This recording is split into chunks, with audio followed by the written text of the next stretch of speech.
কৃষক বন্ধু, আলুর বীজগুলো বপন করার পর এখন আমাদের আলুর গাছগুলো মাটি থেকে বেরিয়ে আসতে শুরু করেছে এবং অনেকটাই বড় হয়ে গেছে।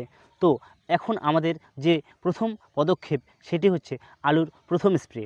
তো আলুতে আমরা প্রথম স্প্রে কখন করব, অর্থাৎ কতদিন বয়সে করব এবং তার সাথে সাথে আমরা কোন কোন মেডিসিন মেশাবো, অর্থাৎ আলুতে এই সময় কোন কোন মেডিসিন আমাদের প্রয়োগ করা সবথেকে গুরুত্বপূর্ণ এবং প্রয়োজনীয়, তার সাথে সাথে কোন মেডিসিন কি পরিমাণ মেশাবো এটিও কিন্তু আমাদের মাথায় রেখে স্প্রে করতে হবে। তো এই বিষয়টি আজকের ভিডিওতে বিস্তারিত আলোচনা করতে চলেছি। অবশ্যই আপনি যদি একজন আলু চাষি হয়ে থাকেন তাহলে আজকের ভিডিওটি আপনার জন্য বিশেষ গুরুত্বপূর্ণ হতে চলেছে। অবশ্যই ভিডিওটি শেষ পর্যন্ত দেখতে থাকুন আপনার চাষের অভিজ্ঞতাকে বৃদ্ধি করার উদ্দেশ্যেই। তো আলু বীজ বপন করার কতদিন বয়সে আমাদের প্রথম স্প্রে করতে হবে, এটি হচ্ছে সবথেকে গুরুত্বপূর্ণ একটি বিষয়।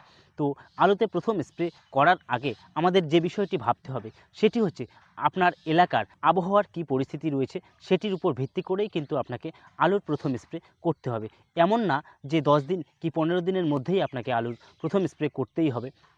সেটি অবশ্যই আপনার এলাকার আবহাওয়ার উপর ভিত্তি করে ব্যবহার করতে হবে আপনার প্রথম স্প্রে। আমাদের আলুতে প্রথম যে মেডিসিনগুলো ব্যবহার করা হয় সেগুলোর মধ্যে রয়েছে ছত্রাকনাশক এবং কীটনাশক। এই ছত্রাকনাশক আমরা তখনই ব্যবহার করি যখন আমাদের গাছে ছত্রাকের আক্রমণ হওয়ার সম্ভাবনা থাকে বা ছত্রাকের আক্রমণ অলরেডি হয়ে যায়। তো যেহেতু এই সময় আমাদের গাছে কোনো রকম রোগ বা পোকার আক্রমণ হয়নি, তাই আমরা কোনো রকম রোগ সারার উদ্দেশ্যে মেডিসিন ব্যবহার করব না।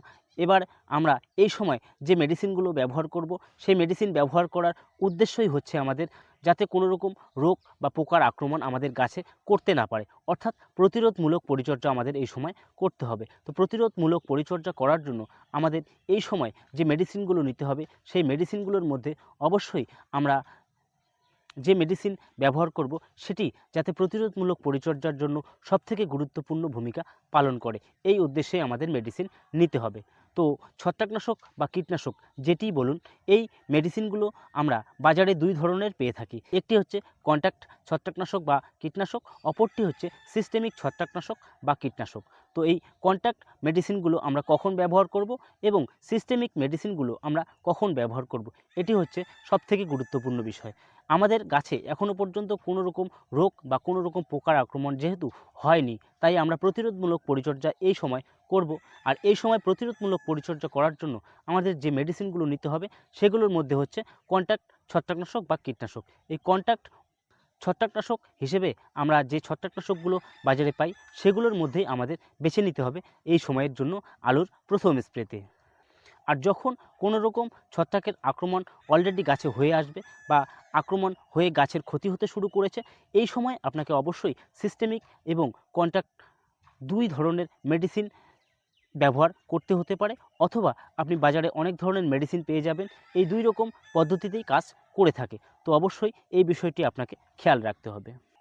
এবারে আলুতে প্রথম স্প্রে করার আগে আমরা অবশ্যই আমাদের এলাকার, অর্থাৎ আপনি যদি প্রথম স্প্রে করতে যাচ্ছেন তাহলে অবশ্যই আপনার এলাকার আবহাওয়ার উপর ভিত্তি করেই আপনি প্রথম স্প্রে করবেন।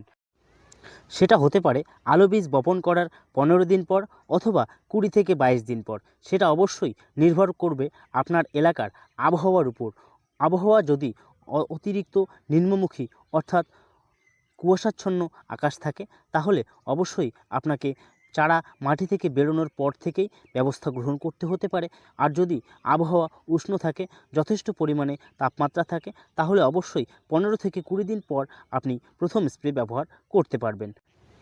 যেহেতু আমরা ছত্রাকের আক্রমণটাকে প্রতিরোধ করার উদ্দেশ্যেই ছত্রাকনাশকের ব্যবহার করব, তাই ছত্রাকের আক্রমণ হওয়ার জন্য প্রতিকূল পরিবেশটা আমরা অবশ্যই জেনে রাখব। ছত্রাকের আক্রমণ তখনই আপনার আলু গাছে হবে যখন আবহাওয়ার তাপমাত্রা অনেকটা নিচে নেমে যাবে। সাধারণত দিনের তাপমাত্রা 20 থেকে 25 ডিগ্রির মধ্যে থাকবে এবং রাতের তাপমাত্রা 10 ডিগ্রির নিচে চলে যাবে, অর্থাৎ 6 থেকে 8 ডিগ্রির মধ্যে থাকবে। তখন ছত্রাকের আক্রমণ হওয়ার সবথেকে সম্ভাবনা বেশি থাকে। তো এইরকম আবহাওয়া যদি আপনার এলাকায় থেকে থাকে তাহলে অবশ্যই আপনি দ্রুত ছত্রাকনাশকের ব্যবহার করবেন এবং নিয়মিত হারে পরিমাণ মতো ব্যবহার করার চেষ্টা করবেন। আর যদি দিনের তাপমাত্রা 20 থেকে 25 ডিগ্রির উপরে থাকে এবং রাতের তাপমাত্রা 12 থেকে 15 ডিগ্রির মধ্যে থাকে, তাহলে আপনি অবশ্যই তেমন একটা গুরুত্ব দেবেন না ছত্রাকনাশকের ব্যবহারে। অবশ্যই হালকা পরিমাণে ছত্রাকনাশক ব্যবহার করবেন এবং পারলে অবশ্যই প্রোপিনেপ গ্রুপের যে ছত্রাকনাশক যেমন অ্যান্ট্রাকল, এই অ্যান্ট্রাকল আপনি এরকম আবহাওয়ায় ব্যবহার করার চেষ্টা করবেন। তাহলে আপনার গাছগুলো যথেষ্ট পরিমাণে সবুজ সতেজভাবে বৃদ্ধি হতে থাকবে। আপনার গাছের বৃদ্ধি থেমে যাবে না বা গাছ হলদে ভাব ধারণ করবে না।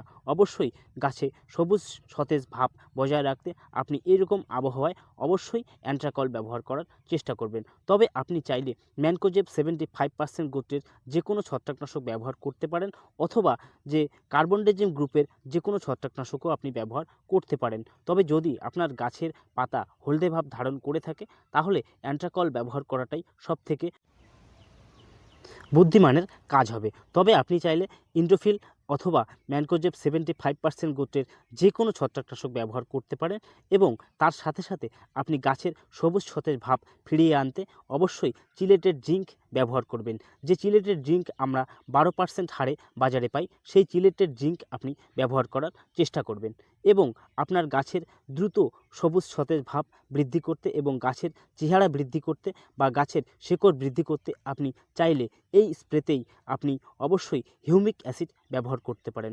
অর্থাৎ আপনাকে প্রথম স্প্রেতেই আপনার গাছের পরিস্থিতির উপর নির্ভর করে আপনাকে মেডিসিনগুলো ব্যবহার করতে হবে। এমন কোনো বিষয় নয় যে আপনাকে এই মেডিসিনগুলো ব্যবহার করতেই হবে। আপনি অবশ্যই অযথা ওষুধ খাবেন না।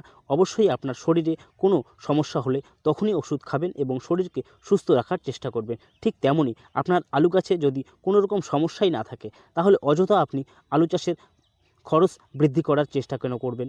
আর অবশ্যই মনে রাখবেন, অতিরিক্ত চেহারা কিন্তু আলু গাছে বিপদ ডেকে আনে। একদিকে রোগের আক্রমণ হওয়ার সম্ভাবনা বেড়ে যায় এবং অন্যদিকে ফলের ধারণ ক্ষমতাও অনেকটা কমে যায়। তাই অবশ্যই অতিরিক্ত ফলন পেতে এবং রোগ প্রতিরোধ ক্ষমতা বৃদ্ধি করতে গাছের চেহারা মধ্যম রাখার চেষ্টা করুন এবং সঠিক পরিমাণে নিয়মিত ছত্রাকনাশকের ব্যবহার করে আসুন। এবারে আমরা জানব এই মেডিসিনগুলো কোন মেডিসিন কী পরিমাণে ব্যবহার করবেন। তো অবশ্যই বিস্তারিত আলোচনায় যাওয়ার আগে আপনার কাছে একটি অনুরোধ, আপনি যদি আমার চ্যানেলটি এখনও সাবস্ক্রাইব না করে থাকেন, এই ধরনের কৃষি বিষয়ক ভিডিও নিয়মিত পেতে অবশ্যই চ্যানেলটিকে সাবস্ক্রাইব করে রাখবেন। আলু চাষের প্রথম থেকে শেষ পর্যন্ত যে কোনো পরিচর্যা, কোন সময় কী মেডিসিন ব্যবহার করবেন, দ্রুত ফলন বৃদ্ধি এবং ফলের সাইজ বৃদ্ধি করতে কোন কোন পিজিআর বা ভিটামিন ব্যবহার করবেন, সমস্ত রকম ভিডিও পেয়ে যাবেন আমার এই চ্যানেলে। অবশ্যই ভিডিওটি শেষ পর্যন্ত দেখুন এবং ভালো লাগলে একটি লাইক করবেন, কৃষক বন্ধুদের কাছে প্রচুর পরিমাণে শেয়ার করবেন, যাতে প্রত্যেকেই ভিডিওটি দেখে উপকৃত হতে পারেন। তো চলুন পরবর্তী আলোচনায় যাওয়া যাক। এবারে প্রথমেই ছত্রাকনাশক। আপনি যদি ম্যানকোজেব 75% গোত্রের যে কোনো ছত্রাকনাশক নেন, তাহলে আপনাকে প্রতি লিটার জলে 2.5 থেকে 3 গ্রাম হারে মেশাতে হবে। আর যদি আপনি এর পরিবর্তে ম্যানকোজেবের পরিবর্তে অ্যান্ট্রাকল অর্থাৎ প্রোপিনেপ গ্রুপের যে কোনো ছত্রাকনাশক ব্যবহার করেন, তাহলে আপনাকে অবশ্যই প্রতি লিটার জলে 2.5 গ্রাম হারে ব্যবহার করতে হবে। তো এই ছত্রাকনাশকের সাথে সাথে আপনি অবশ্যই কন্ট্যাক্ট কীটনাশক ব্যবহার করবেন। কীটনাশক হিসেবে আপনি 10 থেকে 15 ml ব্যবহার করবেন প্রতি 15 লিটার জলের মধ্যে, কারণ এই সময় পোকার আক্রমণ আলুতে তেমন একটা দেখা যায় না। সাধারণভাবে যাতে পাতা খাওয়া পোকার আক্রমণ না হয়, সেই উদ্দেশ্যেই আমরা সামান্য পরিমাণে এই সময় কীটনাশক ব্যবহার করব। তাতেই যথেষ্ট পরিমাণে কাজ আপনি পেয়ে যাবেন। এবারে আপনাকে যে মেডিসিনগুলো নিতে বললাম, যদি আপনার গাছে কোনো রকম সমস্যা থাকে, তাহলে আপনি যদি চিলেটেড জিঙ্ক ব্যবহার করেন, তাহলে অবশ্যই আপনাকে প্রতি লিটার জলে 2.5 থেকে 5 গ্রাম পর্যন্ত জিঙ্ক ব্যবহার করতে হবে এবং তার সাথে সাথে আপনি যদি হিউমিক অ্যাসিড ব্যবহার করতে চান, তাহলে প্রতি লিটার জলে 2 থেকে 2.5 ml আপনাকে ব্যবহার করতে হবে।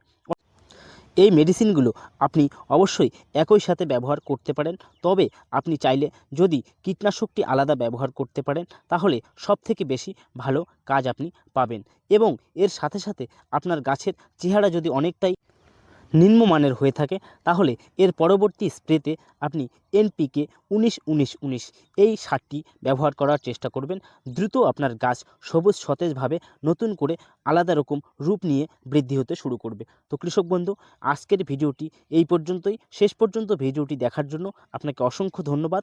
এই ধরনের ভিডিও নিয়মিত পেতে অবশ্যই চ্যানেলটিকে সাবস্ক্রাইব করবেন, আর অবশ্যই কৃষক বন্ধুদের কাছে ভিডিওটি প্রচুর পরিমাণে শেয়ার করবেন। ভালো লাগলে লাইক করতে ভুলবেন না, এবং কিছু জানার থাকলে অবশ্যই আপনার মন্তব্য কমেন্টে লিখতে ভুলবেন না। তো কৃষক বন্ধু, আজকের ভিডিওটি এখানেই শেষ করছি। দেখা হবে পরের কোনো গুরুত্বপূর্ণ বিষয় নিয়ে পরের ভিডিওতে। ততক্ষণে ভালো থাকবেন, সুস্থ থাকবেন। ধন্যবাদ।